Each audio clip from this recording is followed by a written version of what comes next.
মানুষ নন শুধু, তিনি একটি চিন্তার নাম।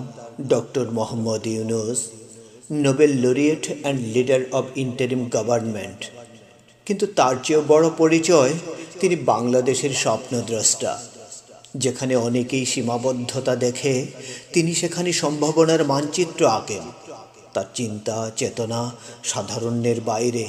তার মননে বাংলাদেশ মানে একটি অপেক্ষমান ভবিষ্যৎ। বাংলাদেশের এক প্রান্তে চীন, আরেক প্রান্তে ভারত। এই দুই পরাশক্তির মাঝখানে দাঁড়িয়ে বাংলাদেশ যেন এক বিশাল স্বপ্নের সেতু, এক সংযোগ, এক সম্ভাবনার কেন্দ্রবিন্দু।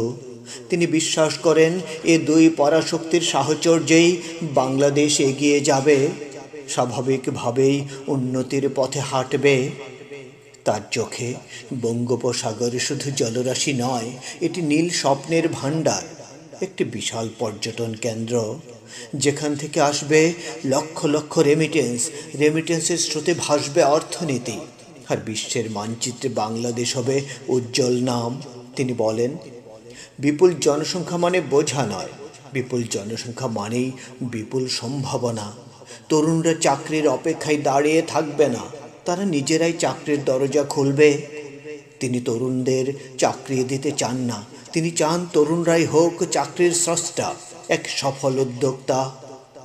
স্বাস্থ্য খাত হোক মানবিক, অর্থনীতি হোক অন্তর্ভুক্তিমূলক, উন্নয়ন হোক মানুষের জন্য। এই তার দর্শন, এই তার বাংলাদেশ।